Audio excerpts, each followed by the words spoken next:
Hello everyone, मैं Sandeep Gill, PhD animal husbandry from MPUT Udaipur. Agriculture vision पे आपका हार्दिक स्वागत करता हूं। तो मैं जो आपको टॉपिक पढ़ाऊंगा, ये अपना सब्जेक्ट रहेगा वो एनिमल हस्बेंड्री।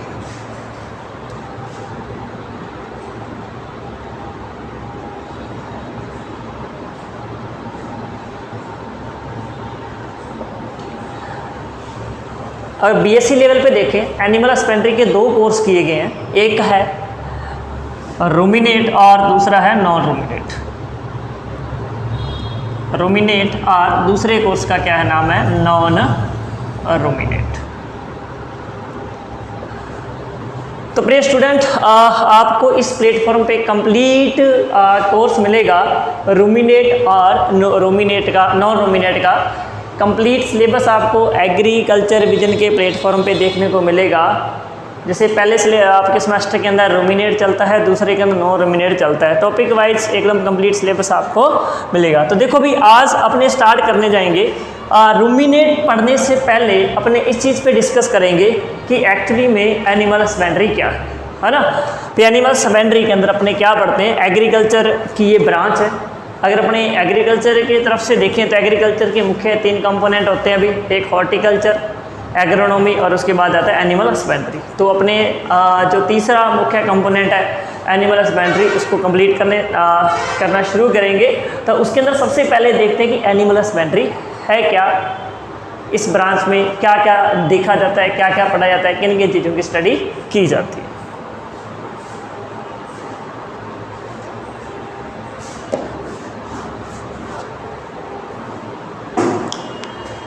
देखो भी, एनिमल हस्बेंड्री का मीनिंग है कि अपने को क्या करनी है, स्टडी करनी है। शॉर्ट के अंदर देखना भी, स्टडी करनी है। किस चीज़ की स्टडी करनी है? एक तो ब्रीडिंग, जिसे बोलेंगे प्रजनन, ठीक है। उसके बाद फीडिंग, इसे बोलते हैं अपने हाउसिंग। एंड इसके बाद अपने बात करें तो housing and disease management of domesticus animals. बस सीधी सी बात है कि एनिमल हस्बेंड्री उसे बोला जाएगा जिसके अंदर डोमेस्टिकस एनिमल्स के फीडिंग की, ब्रीडिंग की, हाउसिंग की और डिजीज और उसके मैनेजमेंट की स्टडी की जाएगी। तो ये क्या कहलाएगा, एनिमल हस्बेंड्री कहलाएगा। बात आ जाती है एनिमल। तो देखो भी, एनिमल किसे बोला जाएगा? एनिमल्स क्या होंगे, मल्टी सेलुलर, यूकैरियोटिक ऑर्गेनिज्म। जो किसे कहा जाएगा भी, animal multi cellular eukaryotic animals, है ना। मल्टी सेलुलर मतलब काफ़ी सारी सेल से मिलके बना होगा। यूकैरियोटिक का मतलब आपको पता है कि वो सेल जिसके अंदर अपने जो जेनेटिक मटेरियल होता है वो केंद्रक यानी न्यूक्लियस के द्वारा पूरी तरह कवर रहता है, वो क्या कहलाएगी, यूकैरियोटिक सेल करेगी। ऐसा ऑर्गेनिज्म क्या कहलाता है, एनिमल। अब एनिमल को 2 पार्ट में डिवाइड किया गया भाई। पहले होते हैं डोमेस्टिकस और दूसरे होते हैं वाइल्ड एनिमल। यानी डोमेस्टिकस को अगर अपनी हिंदी में कहें तो आपको 1 मिनट में याद आ जाएगा कि इसका मतलब होता है पालतू। कौन से पशु पालतू और दूसरे कौन से आ जाएंगे, वाइल्ड यानी फालतू, ठीक है। दोनों प्रकार के एनिमल। डोमेस्टिकस उनको कहा जाएगा जिसके भी फीडिंग का, ब्रीडिंग का, जो भी उसका मैनेजमेंट सारा का सारा किस पे डिपेंड होगा, ह्यूमन पे डिपेंड होगा। तो जो ऐसे एनिमल होंगे जिनका रहन सहन से लेकर ब्रीडिंग, फीडिंग हर चीज़ मनुष्य पे डिपेंडेंट होगी, वो क्या कहलाएगी, डोमेस्टिकस एनिमल कहलाएंगे। वाइल्ड एनिमल जो हर काम के लिए खुद को होंगे अनरिस्पॉन्सिबल होंगे, खुद डिपेंडेंट होंगे ना, जहाँ पे सवारी सामान की खुद जिम्मेवार होगी, वो सारे के सारे क्या कहलाएंगे, वाइल्ड एनिमल। जैसे लॉइन हो गया, है ना, उसके बाद चीता हो गया, सारे के सारे इसके अंदर आ जाते हैं। Domesticus cow, sheep, goat, dog, cat, horse, donkey, ये सारे के सारे आ जाते हैं। तो ये कह रहा है कि जितने भी डोमेस्टिकस एनिमल्स की आप फीडिंग और ब्रीडिंग, हाउसिंग और डिजीज मैनेजमेंट आदि की स्टडी करते हो जिस ब्रांच में, वो ब्रांच क्या कहलाती है? एनिमल हस्बेंड्री कहलाती है। ये तो था कि अपने एनिमल को किस तरह रियर कर रहे हैं। रियर यानी पालना या फिर कैप्ट करना, रखना। इसका मतलब होता है कि एनिमल को अगर ह्यूमन रख रहा है तो उसको सारा कुछ ह्यूमन रियर कर रहा है, ह्यूमन के हाथ में है तो वो डोमेस्टिकस है, और वो खुद ऑन रिस्पॉन्सिबल है। ऑन रिस्पॉन्सिबल है तो दैट्स मीन ये सारे के सारे क्या आ जाएंगे? वाइल्ड एनिमल्स आ जाएंगे। ये तो होगा उनके रखने के आधार पर एनिमल कितने प्रकार के हैं। वैसे तो 3 क्लासिफिकेशन अपने पढ़ेंगे। दूसरी बात है, अगर अपने बात करें फीडिंग की, उनकी फीडिंग हैबिट की बात करें तो उस बेसिस पे भी एनिमल के पार्ट हैं भाई। फीडिंग हैबिट की बात करें तो फीडिंग में देखो सबसे पहली बात आ जाती है, इसके अंदर होते हैं हर्बीवोरस, ठीक है, और कौन से होते हैं? कार्निवोरस, और कौन से होते हैं इसके बाद बात करें तो ओमनिवोरस। तो ये 3 टाइप के एनिमल्स होते हैं on the basis of feeding, है ना। अभी किस तरह का वो फीड करते हैं? वो एनिमल जो क्या करेंगी? Eat only plants. ऐसे एनिमल जैसे काऊ, बफेलो, शीप, गोट आगे, जो एनिमल ओनली प्लांट को ईट करेंगे वो सारे के सारे हर्बीवोरस एनिमल कहलाते हैं। और दूसरे ईट ओनली मीट, जो सिर्फ मीट को ही खाएंगे वो सारे के सारे क्या कहलाएंगे भाई? कार्निवोरस एनिमल कहलाएंगे। अगर अपने बात करें ओमनिवोरस एनिमल, जो बहुत मीट और प्लांट दोनों को ईट करने वाले या उसको खाने वाले एनिमल्स क्या कहलाएंगे? ओमनिवोरस कहलाएंगे। ये भी एक छोटा सा क्लासिफिकेशन है जिसको आप रीड कर लेना, ठीक है। तो 2 तरह के हो गए क्लासिफिकेशन। इसके बाद इसका जनरल इंट्रोडक्शन देखते हैं, ब्रीडिंग क्या है, फीडिंग क्या चीज़ें, है ना, इसके बारे में अपने पढ़ते हैं सीक्वेंस वाइज। इसलिए अपने इस डेफिनेशन को पूरा करेंगे इस वीडियोस के अंदर, इस डेफिनेशन को पूरा करेंगे। एक्चुअली है क्या फीडिंग, ब्रीडिंग, हाउसिंग? एक्चुअली में ये डेफिनेशन पूरी एनिमल हस्बेंड्री को कवर अप कर रही है, इसी बेसिस पे अपने को देखना है।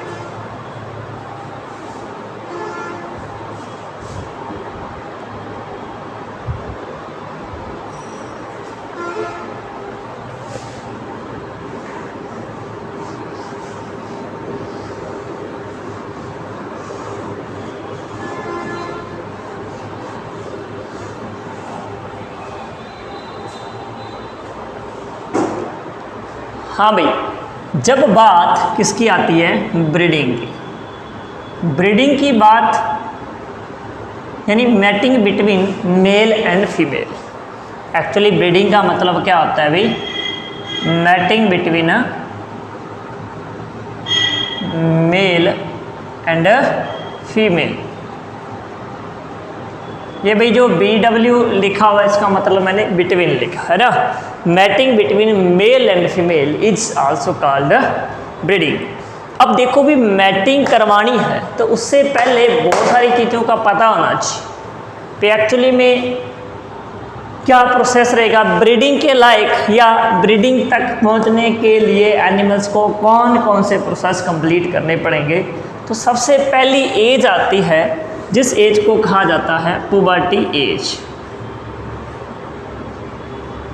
कौन सी एज बोलेंगे इसको? पुबर्टी एज बोलेंगे, या इसी को बोला जाता है मैच्योरिटी एज।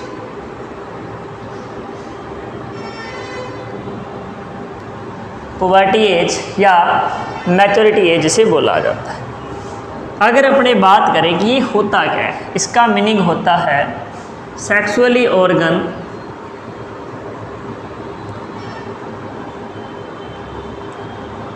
become functional, यानी जितने भी सेक्सुअली जो भी सेक्सुअली ऑर्गन्स होंगे मेल और फीमेल के, जब वो क्या हो जाएंगे? फंक्शनल हो जाएंगे, तो उसे क्या बोला जाएगा? उस एज को क्या बोला जाएगा? पुबर्टी एज बोला जाएगा। इसका मीनिंग क्या होगा?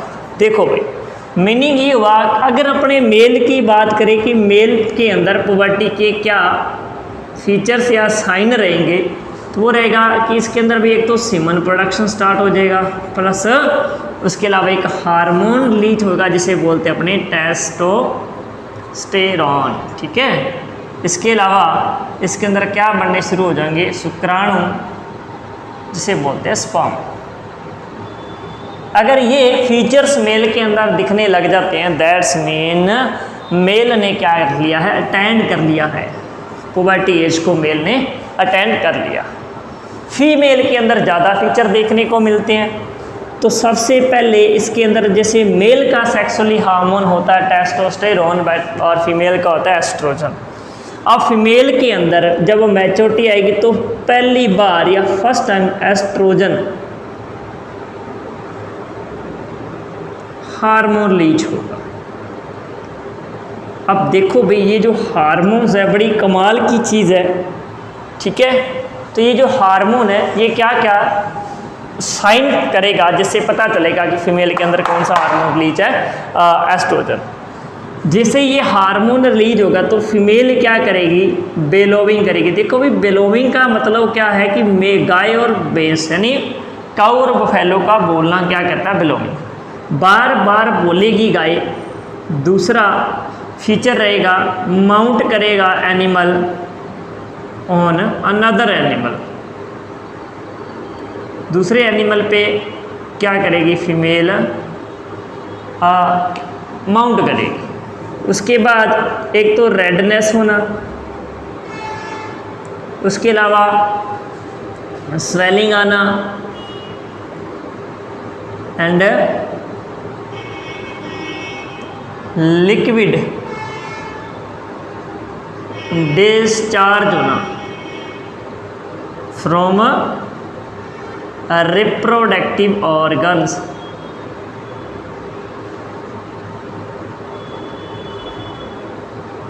ठीक है भाई, ये फीचर रहेंगे। और इसके अलावा फीमेल क्या फील करेगी, रेस्टलेस फील करेगी, ठीक है। ये नॉर्मल फीचर है कि उसका मिल्क प्रोडक्शन कम हो जाएगा। देखो खाएगी नहीं पूरा दिन, मिल्क भी निकालने देगी तो नॉर्मल। जब ये सारे के सारे फीचर होंगे तो ये किसकी प्रॉब्लम है, ये क्यों हो रहा है, ये हो रहा है कि एस्ट्रोजन हार्मोन रिलीज की वजह से ये क्रिएट हो रहे हैं कैरेक्टर।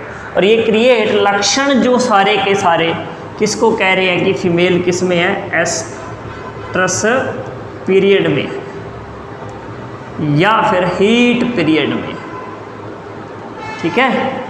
मतलब फीमेल की जब मैटिंग करने की नीड होती है मेल से, कब होगी मैटिंग करने की नीड, सुनो, जब कौन सा हार्मोन रिलीज होगा, एस्ट्रोजन। एस्ट्रोजन हार्मोन रिलीज हुआ तो फीमेल मैटिंग करने की नीड होगी। अपने को कैसे पता चलेगा कि फीमेल की मैटिंग की नीड है, तो पता चलेगा इन कैरेक्टर्स से। तो आपसे एक क्वेश्चन छोटा मोटा ये भी पूछा जाता है अगर कंपटीशन लेवल की बात करें तो, कि एस्ट्रस पीरियड या हीट पीरियड के फीचर कौन से हैं, है ना। या इनमें से कोई एक दे के पूछ लेंगे भी कौन सा फीचर है इसके अंदर इंक्लूड होगा या नहीं होगा। और दूसरी बात, जो कॉलेज के एग्ज़ाम्स होते हैं उसके अंदर कोई एक दे सकते हैं आपको छोटा मोटा क्वेश्चन 1 नंबर के अंदर कि एस्ट्रस पीरियड के कैरेक्टर को दर्शाइए, है ना। अब देखो जैसे ही क्या हुआ, एस्ट्रस पीरियड आया, फीमेल की नीड हो मैटिंग करने की, तो लो भाई उसकी क्या करवा दो, मैटिंग करवा दो। अब आपने मैटिंग करवा दी है, आजकल या तो नेचुरल करवा दो, नेचुरल का तो दौर बिल्कुल ही ख़त्म होता सा जा रहा है, ज़्यादा चल रही है AI जिसे बोलते हैं आर्टिफिशियल इंसेमिनेशन यानी कृत्रिम गर्भाधान। अब ये मैटिंग जब आप करवा रहे हो तो इस मैटिंग के अंदर 2 कारण हो सकते हैं। कौन कौन से, या तो केस सक्सेसिव हो सकता है या केस फेलियर हो सकता है। या तो केस क्या आ जाएगा सक्सेसिव या केस क्या आ जाएगा फेलियर हो जाएगा। थोड़ा सा यहाँ बता रहा हूँ, मैटिंग करवाई तो मेल की तरफ से क्या जाएगा, स्पर्म, और फीमेल की तरफ से क्या आएगा भी, ओवा, है ना। यहाँ से ova from the female reproductive का पार्ट, एंड दूसरी बात करें स्पर्म कहाँ से जाएगा, from the reproductive parts of the male. ठीक है, अब क्या होगा भाई, इन दोनों का यहाँ पे क्या हो जाएगा, आपस में फ्यूज़न हो जाएगा। ठीक है, फ्यूज़न, तो क्या बोलेंगे, फ्यूज़न ऑफ स्पर्म एंड ओवा इज कॉल्ड फर्टिलाइजेशन, यानी जिसे बोलते हैं निषेचन, फर्टिलाइजेशन, इनका निषेचन हो जाएगा इसमें। जब मेल जो रिप्रोडक्टिव पार्ट से जाने वाला स्पर्म और ओवा जब दोनों आपस में फ्यूज्ड हो जाएंगे तो उस कंडीशन को बोला जाएगा फर्टिलाइजेशन। फर्टिलाइजेशन से क्या बनेगा भाई, जाइगोट। क्या बनेगा, जाइगोट, जो क्या होगा 2n होगा, क्योंकि एनी तो ओवा होता है हैप्लॉइडी और ये क्या होता है हैप्लॉइडी स्पर्म होता है, दोनों मिलके बनाएंगे जाइगोट, जो क्या होगा डिप्लॉइड। इसके बाद फिर अपने इसके अंदर सेल डिवीजन होगा तो क्या बनेगा, एम्ब्रियो बनेगा, फिर लास्ट में कंप्लीट एक काफ या बच्चा जो भी है बन के तैयार हो जाएगा। ये सारे के सारे केस किस में होंगे, जब केस क्या हो जाएगा, सक्सेसिव केस हो जाएगा। ठीक है, सक्सेसिव केस में ये सब होगा। ठीक है, आई बात समझ में, होता क्या है। दूसरी बात सुनो, जब मैटिंग होगी फेल होने का मतलब ये जो स्पर्म था ये इस ओवा तक पहुंच ही नहीं पाया। अब इसकी लाइफ ज़्यादा नहीं होती है, मैक्सिमम 24 आवर होती है। 24 आवर के बाद ये भाई साहब डेड, ख़त्म। ठीक है, बचा कौन सा, ओवा। अब जब ओवा यहाँ पे बचा रहता है तो धीरे धीरे ओवा के ऊपर एक लेयर बनना स्टार्ट हो जाती है ऐसे, इस लेयर को बोला जाता है कार्पस ल्यूटियम लेयर। ठीक है, और धीरे धीरे लास्ट में कार्पस ल्यूटियम लेयर इसको क्या कर देती है, डिस्ट्रॉय, और ये क्या निकल जाता है बाहर। बहुत से एनिमल्स में मैक्सिमम मोर देन सभी एनिमल्स के अंदर क्या नहीं होती, ब्लीडिंग नहीं होती, ओनली बिच जिसे कुत्तियाँ बोलते हैं उसमें ब्लीडिंग होती है, या अगर ह्यूमन में अगर वुमेन में देखें तो ब्लीडिंग होती है। उसके थोड़ा टाइम बाद जैसे ही एग डिस्ट्रॉय होता है तो नया ओव्यूलेशन स्टार्ट होता है, नया एग बनना स्टार्ट होता है, ये करैक्टर फिर से दिखने स्टार्ट होते हैं। तो फेल होने के 21 डेज बाद, या अपने कह सकते हैं मैटिंग के 21 डेज के बाद दोबारा से कौन सा पीरियड आ जाता है, एस्ट्रस पीरियड आ जाता है। ठीक है भाई, दोबारा से क्या आ जाएगा, एस्ट्रस पीरियड आ जाएगा। और जैसे ये एस्ट्रस पीरियड आएगा तो फीमेल की दोबारा से मैटिंग की नीड होगी। तो देखो भाई, पहले एस्ट्रस पीरियड आया था, मैटिंग करवा दी, परंतु मैटिंग होगी फेल होने से दोबारा से क्या आ गया, एस्ट्रस पीरियड। तो टाइम बिटवीन 2 एस्ट्रस पीरियड, एक यहाँ पे एक यहाँ पे, है ना। तो कहाँ लिखेंगे अपन कि time between 2 oestrus period, time between 2 oestrus period, तो इसे क्या बोला जाएगा, एस्ट्रस साइकिल। बस इतनी सी बात है। अपने को बस ये 3 बेसिक चीज़ें पता होनी चाहिए कि पुबर्टी एज किसे कहा जाता है, एस्ट्रस पीरियड क्या है, एस्ट्रस साइकिल क्या है, एस्ट्रस पीरियड क्यों आता है, कब जाता है। लाइफ में अगर फर्स्ट टाइम ये कैरेक्टर शो होंगे तो ये डिनोट करेंगे female also in the puberty age. तो जो अपनी काऊ होती है, देसी काऊ, वो लगभग 24 से 30 मंथ ऑफ एज के अंदर क्या आ जाती है, अटेंड कर लेती है, फुल पुबर्टी एज को अटेंड कर लेती है। ठीक है, ये एक जनरल इंट्रोडक्शन था जहाँ से ब्रीडिंग की शुरुआत होनी होती है। आगे की कुछ शॉर्ट चीज़ें अपने नेक्स्ट में डिस्कस करते हैं। ठीक है।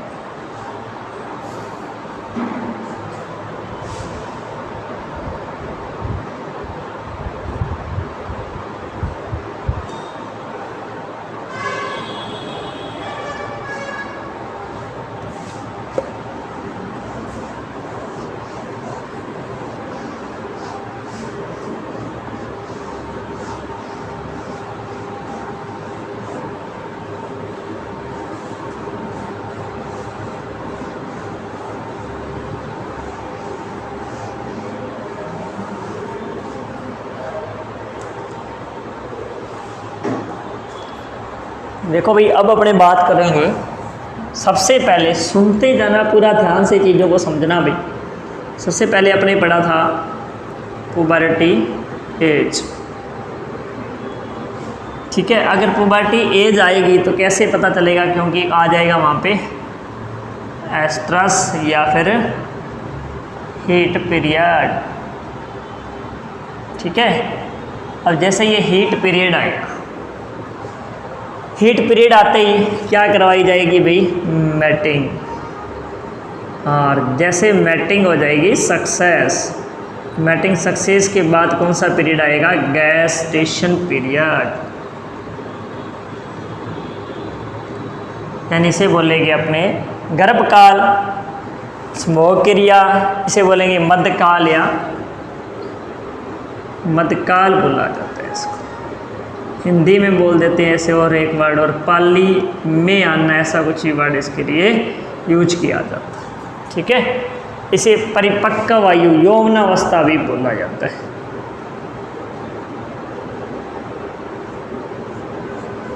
ये चीज़ रहती है पुबर्टी एज के अंदर। उसके बाद एस्ट्रस पीरियड आएगा, फिर मैटिंग कर देंगे। मैटिंग करवाने के बाद क्या आएगा, गैस्टेशन। गैस्टेशन पीरियड अगर अपने काऊ को लेके चल रहे हैं यहाँ पे ना, सारी चीज़ें अपने काऊ पे लेके चलते हैं, तो भाई ये होता है 24 से 30 मंथ एज पे। उसके बाद एस्ट्रस पीरियड लगभग 8 से 24 आवर का होता है। मैटिंग करवाई देनी। गैस्टेशन पीरियड 280 से 282 डेज़ का होता है। गैस्टेशन पीरियड का मतलब होता है मैटिंग के बाद और काविंग यानी ब्याने से पहले जितना भी टाइम एक बच्चे को डेवलप होने में लगेगा उसे क्या बोला जाता है, गैस्टेशन पीरियड बोला जाता है। उसके बाद पशु को क्या करना होता है, काविंग, यानी एक्ट ऑफ पार्चुरेशन को काविंग बोला जाता है। गिविंग बर्थ के प्रोसेस को बोला जाता है।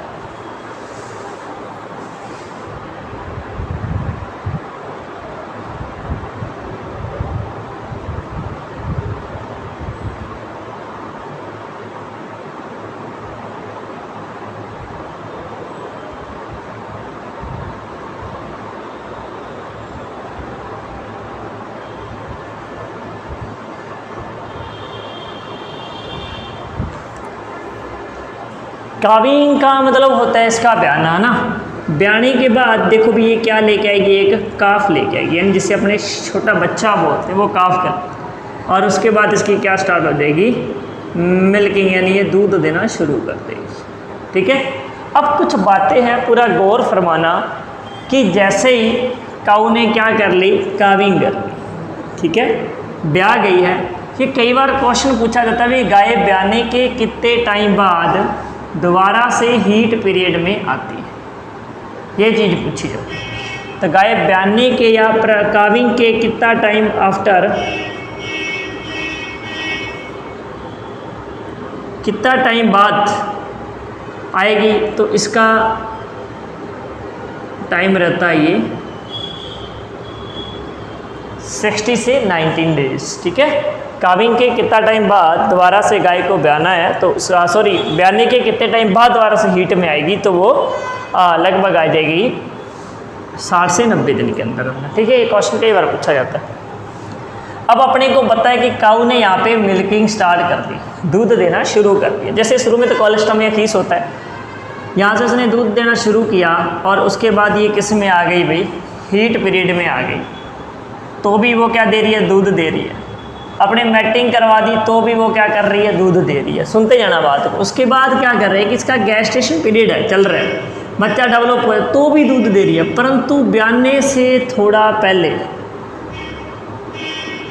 विवाहने से थोड़ा पहले, कितना टाइम पहले, लगभग 60 डेज, जिसे अपने क्या बोलते हैं, ड्राई पीरियड, है ना। जितने दिन पहले, ब्याने से जितने दिन पहले दूध निकाला छोड़ देते, उसको क्या बोला जाता है, शुष्क काल या ड्राई पीरियड, जो 60 दिन का होता है। ब्याने से 60 दिन पहले तथा ब्याने के बाद जब से वो दूध देना शुरू कर रही है, उस पूरे टाइम और पीरियड को क्या बोला जाता है, लैक्टेशन पीरियड, यानी दूध काल। लैक्टेशन पीरियड बोला जाता है, जो कितने दिन का होता है, 305 से लेके 310 दिन का होता है। ठीक है, 305 से 310 दिन का होता है ये लैक्टेशन पीरियड जिसे बोलेंगे। अब इसके बाद अगर अपने बात करें कि लैक्टेशन पीरियड के बाद सबसे बड़ी चीज़ ये है कि काऊ के अंदर सबसे बड़ा अगर लैक्टेशन पीरियड है, लंबे टाइम तक दूध दे रही है, तो 325 दिन तक देती है जर्सी काऊ। बफेलो में बात करें तो कौन सी है, मैसाना, 352 दिन। ठीक है, ये इसका क्या रहता है, लैक्टेशन पीरियड रहता है। सबसे ज़्यादा किसका, सबसे काऊ में सबसे लंबा किसका लैक्टेशन पीरियड, और बफेलो में किसका सबसे लंबा लैक्टेशन पीरियड है। वैसे शॉर्ट में तो अगर बात करें बफेलो का तो जाफराबादी का होता है, 275 डेज़ का होता है। ठीक है, तो अपने इसके अंदर कई छोटी मोटी चीज़ें डिस्कस की है, गैस्टेशन पीरियड आ गया, लैक्टेशन आ गया, ड्राई पीरियड आ गया, काविंग आ गया ना। तो ये छोटे मोटे क्या है, एक छोटा सा ब्रीडिंग से रिलेटेड छोटी छोटी टर्म्स है जिसके अंदर अपने फर्टिलाइजर देखा, जाइगोट देखा, उसके बाद एम्ब्रियो, काविंग, देन एस्टस साइकिल दोबारा से रिपीट होगा। तो ये सारी की सारी चीज़ें इसके अंदर देखी गई है। ठीक है, तो आज के लेक्चर में अपन इतना ही करेंगे। नेक्स्ट लेक्चर में फिर नेक्स्ट पॉइंट को लेके चलेंगे। धन्यवाद।